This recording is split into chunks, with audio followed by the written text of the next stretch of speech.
Got it. Good morning, everybody. Good morning, Mark. Morning, Coach. Start with a few comments here before we can get to your questions. Much more fun to win than the other option, obviously. But we've got a lot of young players and newcomers, and what we're doing is we're really self-evaluating harshly every Sunday after the ball game. So we took Saturday night's game, even though it was a good win for us, and looked at every possible thing that we could do a better job of, like you do each week. But we've been really harsh. Sometimes after you win, you walk out with your chest stuck out and think, oh, that's good. And you're not as tough on yourself. So we've been really hard with evaluations. Offensive player of the game was Sam Howell. Only the second time, along with Marquise Williams, that players had over 300 yards passing and over 100 yards rushing. So Sam looked like Sam on Saturday night and got back on track, and we protected him better. And he's doing a really good job with his legs of making plays, and really proud of his performance. Defensive player of the game, Miles Murphy. Miles had a sack, 2 tackles for loss, and 2 more tackles. So that's his best performance since he's been playing for us. And British Brooks was the special teams player of the game. He blocked a punt, and then he ran down the fake punt and was all over the place. So he continues to do a really good job for us. Offensively, we for parts of the third quarter where we scored 21 points, that's who we want to be. That's the best we've looked this year. We were able to run it and throw it, and successfully got a rhythm and started looking like the offense that we remember from last year. Antoine Green made some tremendous catches.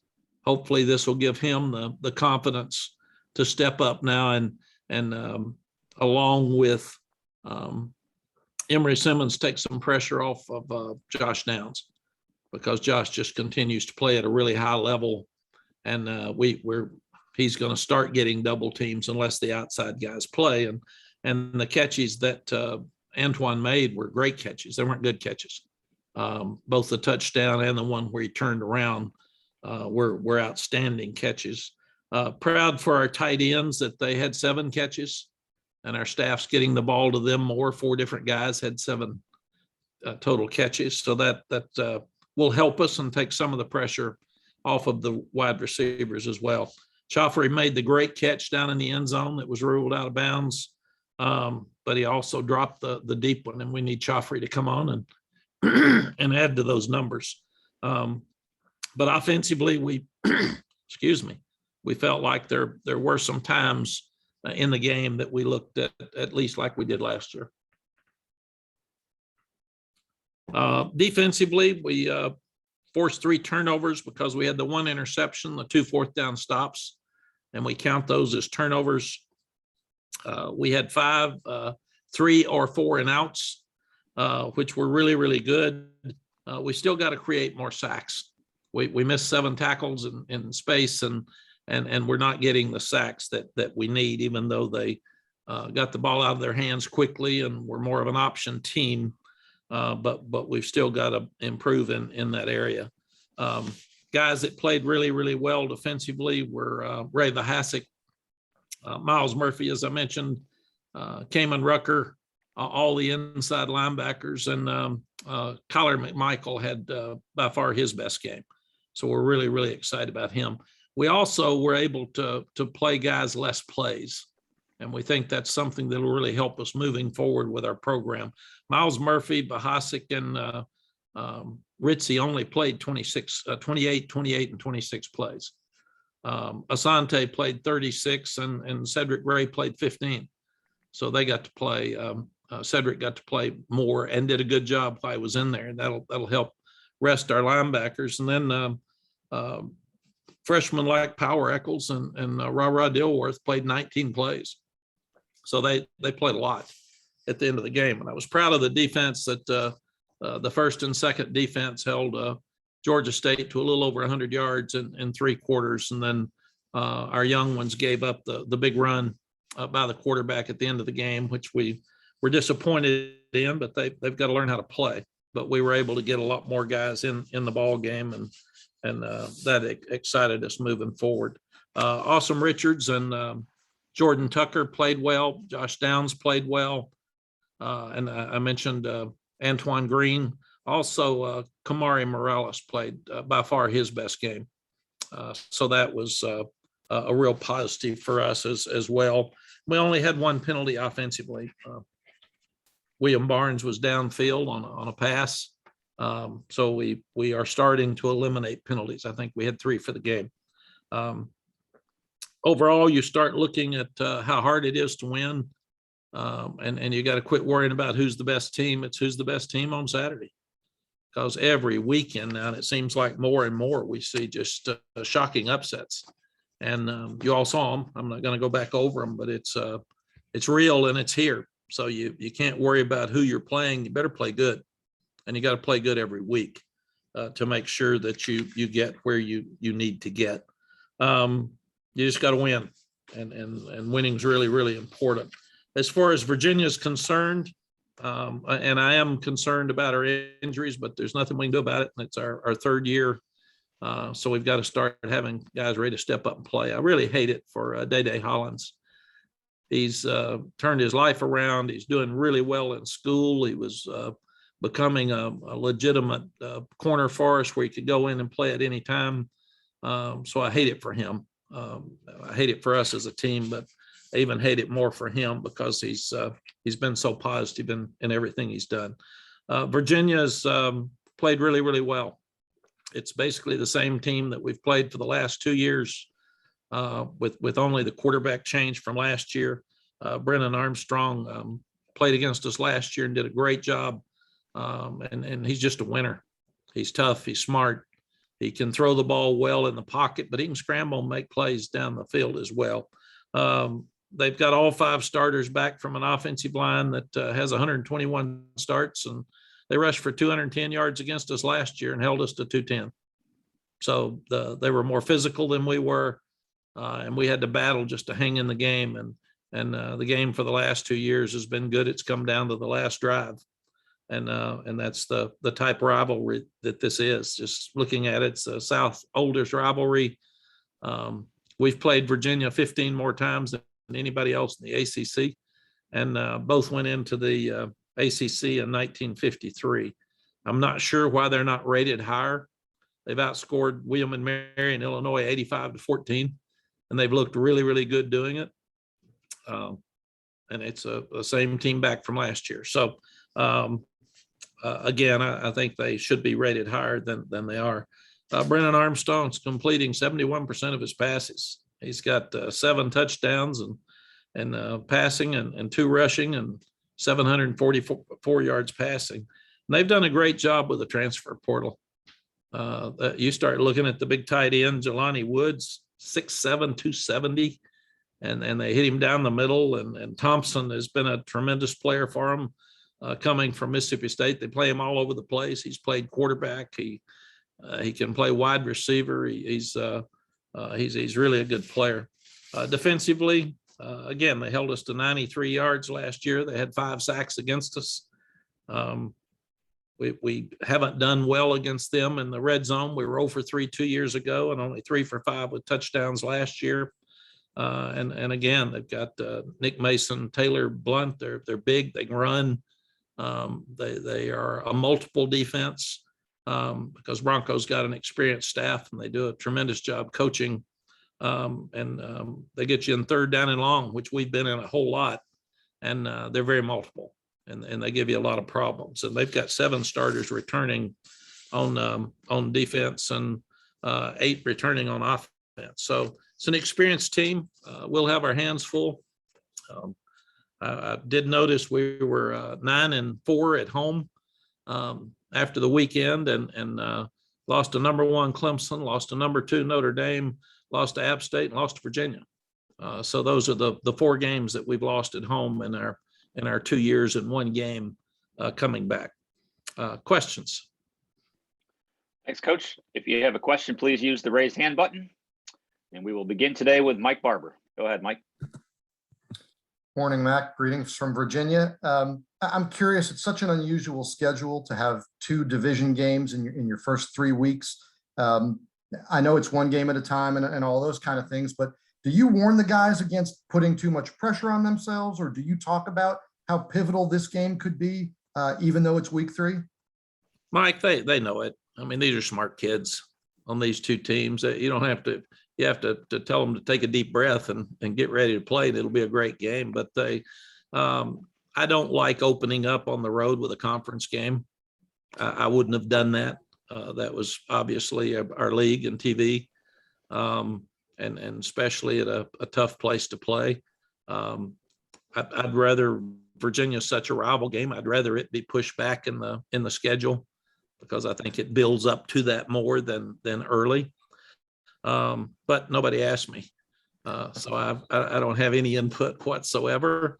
I do feel like that after the opening ball game, we had to quit worry about rankings, and we had to quit worry about conference, and we had to play better and get back on track. So right now we've got enough issues. We're worried about us.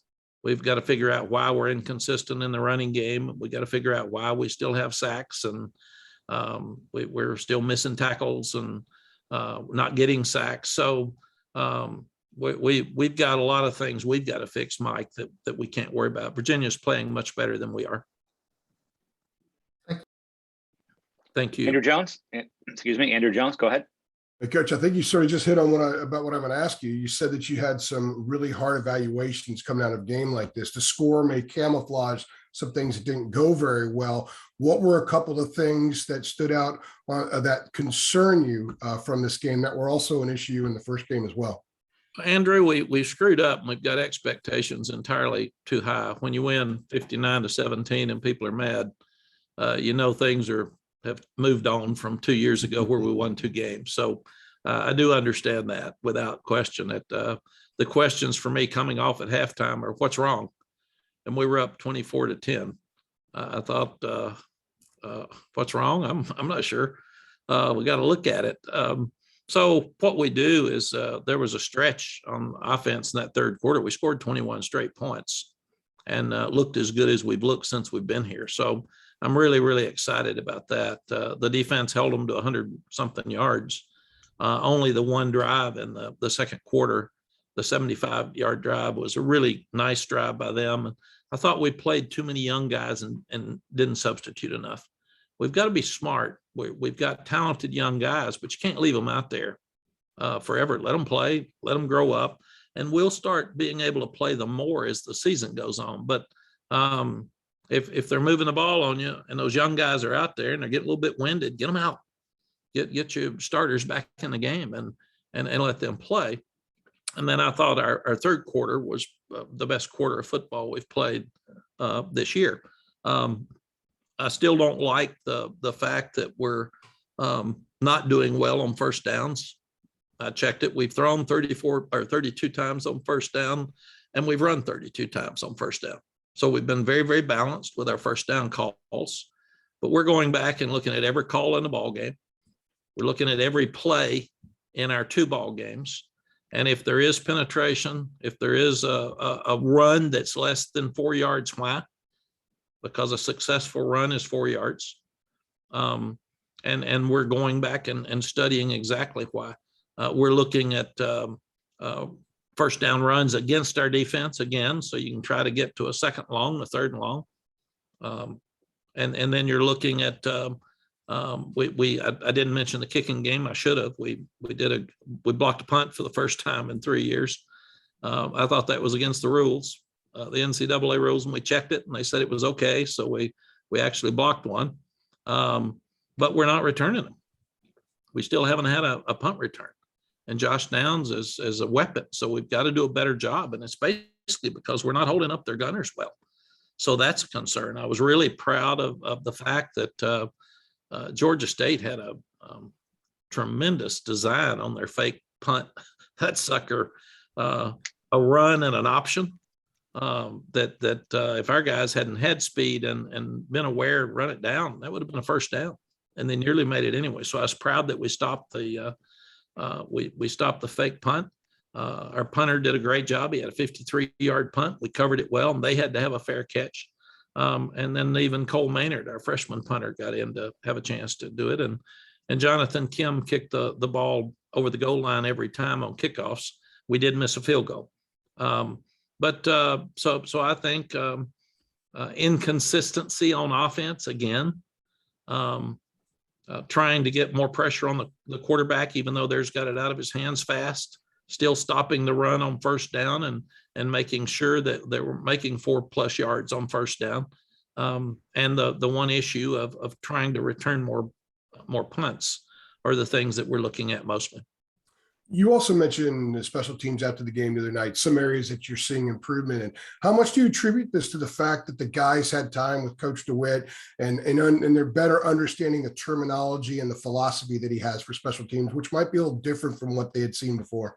Yeah, Andrew, I think it's three things. Number one, Coach DeWitt's really good.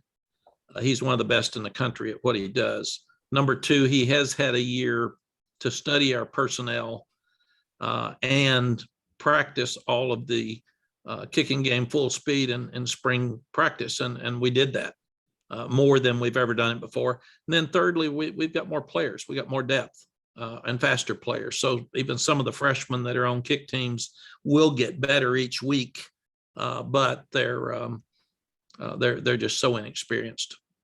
But we've got to start winning games on special teams. We're doing really well. And we've been better than the other two teams in our first two ball games. But let's go win a game. Blocking punts helps you win games. Return punts helps you win games. We had kickoff returns. There were some questions about that last week. When they're not going to be able to kick it out of the end zone, we will return.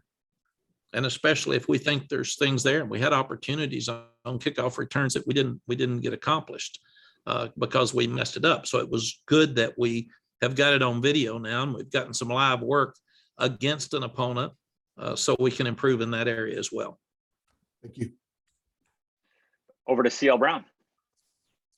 Hi, Mac. How much does the success of Sam running the ball on Saturday added to the fact that the running game hasn't probably popped off like you would like it to so far? Does that lend to possibly giving Sam more opportunities, more called opportunities to run moving forward?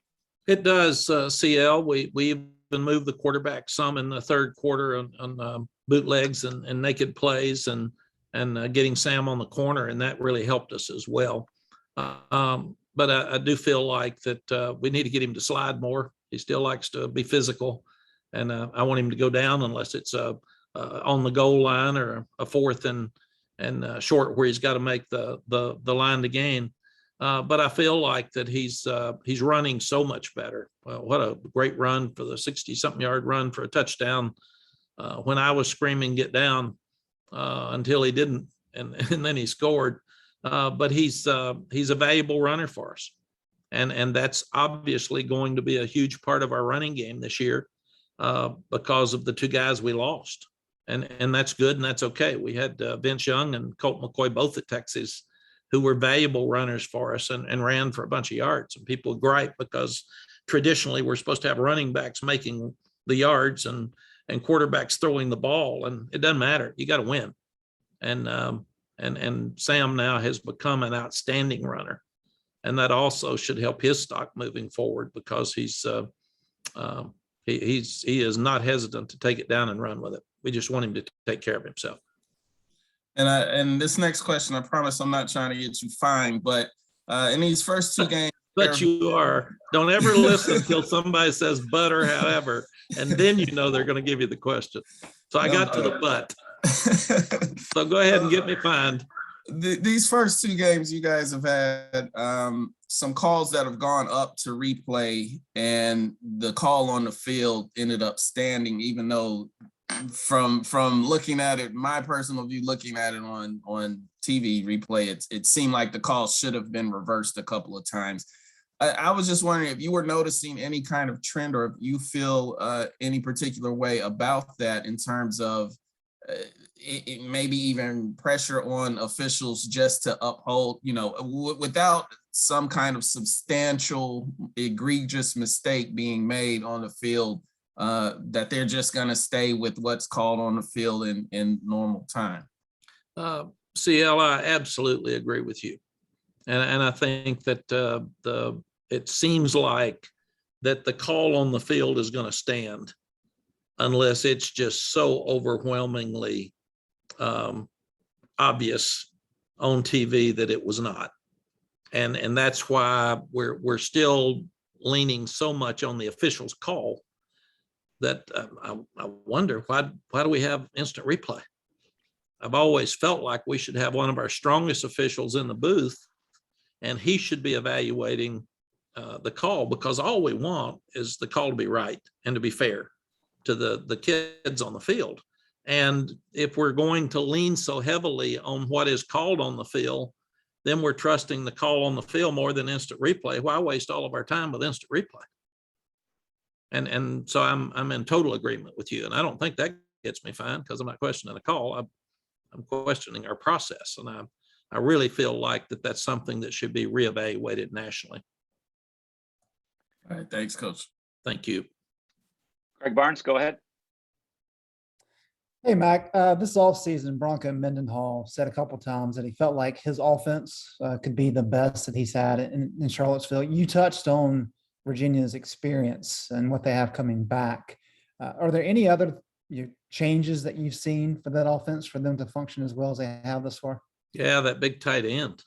They've done a great job with the transfer portal. It hasn't been our deal, but each year, I think they brought in 9 guys this year, and you start bringing in tight ends that are 6'7", 270 that can run and catch. And he was a real factor last week in what I saw last night of their Illinois video. He's a huge presence. And Brennan's such a good quarterback that he's so accurate that you start getting that big target across the middle, it changes everything. So they bring in a huge target in Thompson. They bring in a huge target in Woods, and that makes a difference. And it changes their whole program. So they've done a good job. They've got a good team. All these guys are back from 2 years ago. But then you add guys each year, like these big, tall guys, and it sure makes a difference. Thank you. Thank you. Ross Martin. Hey, Coach Brown, you said after the game on Saturday, you're going to be up all night trying to figure out, some of the issues with the offensive line and the run game. I was wondering, and you said you looked at all the tape today and every play. I was wondering, kind of what you see with the offensive line and some of the running issues and some of the pressure that the opposing defensive line is getting on y'all. Yeah, Ross, it's I think we're unfair when we just say offensive line, because it may be blocking by receivers. It may be a tight end that let a guy get inside. It may be a running back that missed a cut. It may be that Sam took the wrong check. It may be that Sam held the ball too long. So it's so simple for us to say offensive line stunk. Those guys were bad. And then it's not always that. And you can't, I sit down with our offensive staff. I go over every negative play. And I want to see who is it and why is it. One thing Coach Bowden taught me, and he said, don't keep practicing bad stuff. So if something's not working, change it or throw it out. I mean, if it maybe because the 2 backs left, we can't run this one play like we did last year. Maybe Javonte was just different, and those guys had so many yards after contact last year. But the biggest thing is just keep looking at every little thing that you're doing. It's there's no question that the offensive line being banged up with Azudu and Brian Anderson has hurt us. That's our 2 best players up front. Brian's a quarterback. He runs everything, and he played the other day, but he didn't play as well because he'd been hurt. But we knew more what to do. So I think that's the biggest thing, is just going back and looking at it. Each year you're a different team. You've got some different personalities. You've got some new players, and and you've just got to continue to reevaluate and not make the same mistakes. And like I said, in the third quarter on Saturday night, offensively, scoring 21 straight points, that was the first time I felt good about our offense this year. And I actually felt confident that we were going forward and had some rhythm and we're all on the same page. And the other thing we felt, I kept Sam in one more series after the Power Eccles interception, because I just wanted him to keep getting confidence and keep doing things. In retrospect, I probably should have put the young quarterbacks in because we needed them to play. And I wanted to get Drake to throw some, and he didn't get to. He only had the 3 plays at the end of the game. And the other thing that we've changed is when we put a young quarterback in, he's going to play. It'll be the regular offense, and we're going to throw it, and regardless of the score, because those 2 guys got to get ready to play. I've said I think we'll have a chance to be even a better team next year, but these 2 young quarterbacks are really special. But we've got to get them ready to go. So that'll be another thing we're looking at. Adam Smith, go ahead. Hey, Mac, wanted to ask you about Antoine Green. With a guy like him who hasn't played a ton over the course of his career, and, you know, is somebody that you want to step up and need to step up, and you've told us what you all need him to do. How do you go about encouraging him, just you personally, or the coaches one-on-one? Like, is he a guy that needs to be loved up, you know? How do you go about trying to get out of him what you need out of him in terms of the way you talk to him and encourage him? Yeah, Adam, I guess he broke his leg before we got here. And then last year he had a really bad pull. So he's been hurt so much, and he hasn't been able to gain confidence because of his injuries. So Saturday night, I walked over and told him nobody will catch 2 better balls than those 2 that he caught. The one where he turned around is a really, really hard catch on the deep ball. And that was an outstanding catch in the end zone, where he really had to reach out and dive for it. Those are big time catches. The other one was a really good catch as well. So I told him, you have officially grown up, man. You have shown tonight the kind of player you can be. So I said, I'm going to be on you every minute of every day moving forward for you to be this guy. This is who you are now. It's not the one we've seen in the past. And he had a big smile on his face. So I expect him to step up and be a big time player. We've been waiting on another receiver to step up. He did that Saturday night, and hopefully some of the other guys will do it as well. But I'm so proud of him, and we really need him right now. So I think this is his time, and that's what good programs do. When you lose a great player like Diami, somebody steps up. When you lose a great player like Daz, somebody steps up, and Josh has done that at slot, but we haven't done it outside yet. So now you've got Emory Simmons and Antoine that can play, and other guys. You need Joffrey to come on, and he made the great catch, like we said, on the goal line, and then drops one right in his hand. So we need him to get the confidence, and we need both of those guys to keep coming for us to be the team we want to be. Thank you. Thank you, Adam. All right, we'll close up with Coach Brown this morning with Mike Barber. Go ahead, Mike. Hey, Mac, if I could sneak one more in. Bronco was pretty candid this week about throwing so much out there offensively to make it hard for the next opponent. How much time, is not wasted, but is spent on 4 different quarterbacks on the field and the pre-snap stuff? How much work is that, and how much does it take away from your focus? Mike, they're very unique in their offense, and Coach and I has done a great job everywhere he's been. I remember him in the past, and we've played these guys at Brigham Young twice, and just watching them, they do a tremendous job, and they do a lot of stuff. I don't know how they practice it all, but again, we've got to be us. We've just got to go play. And if you spend all your time trying to chase the eye candy and all the stuff moving around, you're not going to do a very good job. So it still gets back to being sound, and what they've done for the last 2 years been more physical than we were last year, for sure. And I think it's more about how you play than all of the things that you're doing. So you just got to play, still got to block and tackle. You still got to find the guy that's got the ball in space and make sure you make tackles. Like I said, they've done a great job of utilizing their personnel on both sides of the ball. And they've done a great job with the portal. They've just found guys that are really good for their program, and they bring them in and they play and they fit. And I don't know how you do that. You know, that hadn't been my deal. So I'm not very good at the transfer portal. But they've really utilized it well. And Bronco's a good person. He goes by the rules. They work hard. His teams play hard. He brings in nice kids. They're smart. So they're a team that you enjoy playing because you know he's going to go by all the rules and he's going to have good kids and they're going to play hard. And when you play his teams, you better be ready to go. Thank you. Thank you. Thanks, Coach. We appreciate your time this morning. Thank you, guys.